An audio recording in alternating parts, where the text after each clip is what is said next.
चलिए जानते हैं आज के देश और दुनिया के महत्वपूर्ण 20 बड़ी खबरें सिर्फ 5 मिनट में। पर अभी तक आपने इस वीडियो को लाइक नहीं किए हैं तो लाइक कर लीजिए, चैनल पे नए हैं तो चैनल को सब्सक्राइब कर लीजिए। तो चलिए वीडियो को स्टार्ट करते हैं। किस राज्य शहर से न्यूज को देख रहे हैं कमेंट में जरूर लिखिए।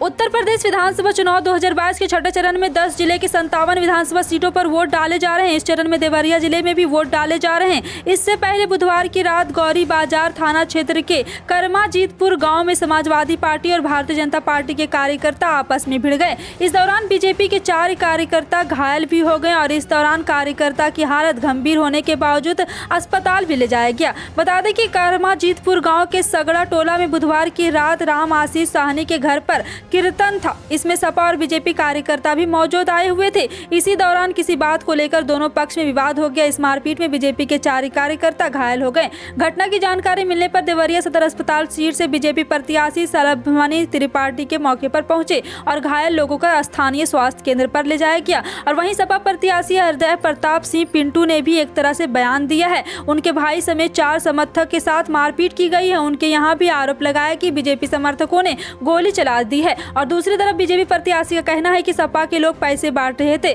जब इसका बीजेपी कार्यकर्ता ने विरोध किया तो उन्हें बेरहमी से पीटा गया। लेकिन यहाँ पे मामला यहीं तक नहीं रहा, क्योंकि आपको बता दें कि लोगों के बीच आक्रोश फैला हुआ है।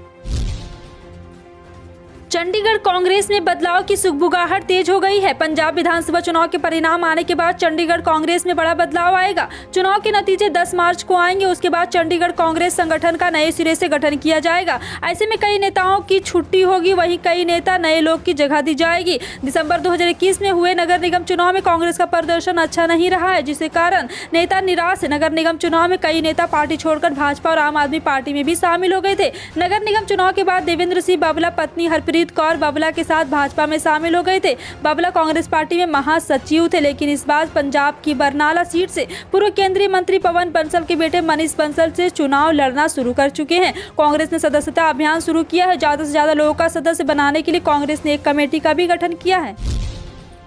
यूपी में छठे चरण के मतदान जारी है और यहाँ पर आपको बता दें कि इस चरण में 675 उम्मीदवारों की किस्मत का फैसला होगा। लेकिन इन उम्मीदवारों में कई ऐसे हैं जिनके यहाँ चुनाव करो या मरो वाला बन गया है। असल में इन उम्मीदवार या राजनीतिक दलों ने 2022 के चुनाव के लिए पाला बदल कर नया दाव खेला है। उनका यह दाव काफी जोखिम भरा है, क्योंकि अगर वो चुनाव हारते हैं तो उनके राजनीतिक करियर में आंच आ सकती है। 2022 के चुनाव में पाला बदलने वाले नेताओं में सबसे बड़ा नाम स्वामी प्रसाद मौर्य का रहा है, क्योंकि वो भाजपा छोड़कर के सपा में शामिल हो गई। वो योगी सरकार में कद्दावर मंत्री थे और पार्टी के लिए ओबीसी का चेहरा भी थी। लेकिन चुनाव के ठीक पहले उन्होंने भाजपा का दामन छोड़ करके सपा का दामन थाम करके समाजवादी पार्टी में खुशी की लहर आई और भाजपा को तगड़ा झटका दिया।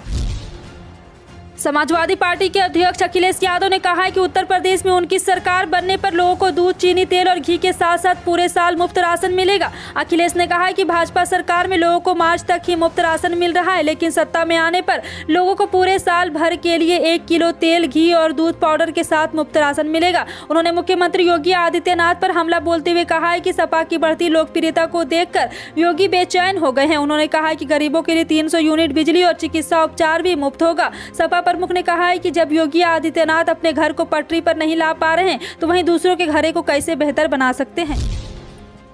राष्ट्रीय राजधानी दिल्ली में एक बार फिर से बारिश का अनुमान जताया गया है। मौसम विभाग ने कहा है कि गुरुवार को दिल्ली में बारिश हो सकती है। इसके अलावा दिल्ली से सटे हुए एनसीआर के इलाकों में भी बारिश की संभावना जताई गई है। मालूम हो कि उत्तर भारत के कई राज्यों में पिछले कुछ दिनों से मौसम बदला है। दिल्ली में बीते दिनों तेज बारिश हुई थी, जिसके बाद मौसम थोड़ा सर्द हो गया था। दिल्ली वासियों पर मौसम की आज दोहरी मार पड़ने वाली है। दरअसल बारिश के साथ साथ तेज हवाओं के भी चलने के आसार है, जो लोगों की मुश्किलें बढ़ा सकता है। रूसी हमले के बाद से यूक्रेन में हालात बिगड़ते जा रहे हैं। इस बीच यूक्रेन में फंसे भारतीय छात्रों को बाहर निकालने के लिए भारत द्वारा एक अभियान ऑपरेशन गंगा चलाया जा रहा है। इसके तहत पिछले 24 घंटों में भारत के लिए 6 उड़ानें रवाना हुई है। भारत सरकार द्वारा चलाए जा रहे हैं इस ऑपरेशन के तहत भारतीयों को जमीनी सीमा चौकियों के जरिए यूक्रेन से निकलने के बाद रोमानिया, पोलैंड, हंगरी और स्लोवाकिया से हवाई रास्ते स्वदेश लाया जा रहा है। बता दें कि अब तक कुल 3500 से अधिक नागरिकों को वापस लाया जा चुका है। हालांकि एडवाइजरी जारी होने के बाद से 17,000 भारतीयों ने यूक्रेन की धरती छोड़ दी है। देश में कोरोना के खिलाफ वैक्सीनेशन अभियान को 1 साल से ऊपर हो चुका है। जल्द ही भारत 180 करोड़ लोगों को कोरोना वैक्सीन लगाने का लक्ष्य हासिल करेगा। अभी तक लोगों को कोरोना वैक्सीन की बहुत सारी डोज लगाई जा चुकी है। एक समय में 2 करोड़ से ज्यादा लोगों को रोजाना वैक्सीनेशन का रिकॉर्ड बना चुके भारत में पिछले 24 घंटों में 8,55,862 डोज दी गई है। ऐसे में देखा जा रहा है कि वैक्सीनेशन की गति कुछ धीमी पड़ गई। हालांकि इसमें वैक्सीन की दूसरी डोज लेने वालों की संख्या सबसे ज्यादा है। फिलहाल आपका इन सभी खबरों पर क्या कहना है, कमेंट सेक्शन में टाइप करके जरूर बताएं। पल पल की अपडेट जानने के लिए जुड़े रहें आप अपने NTS न्यूज चैनल से। मिलते हैं अगली बड़ी खबर में, तब तक के लिए जय हिंद।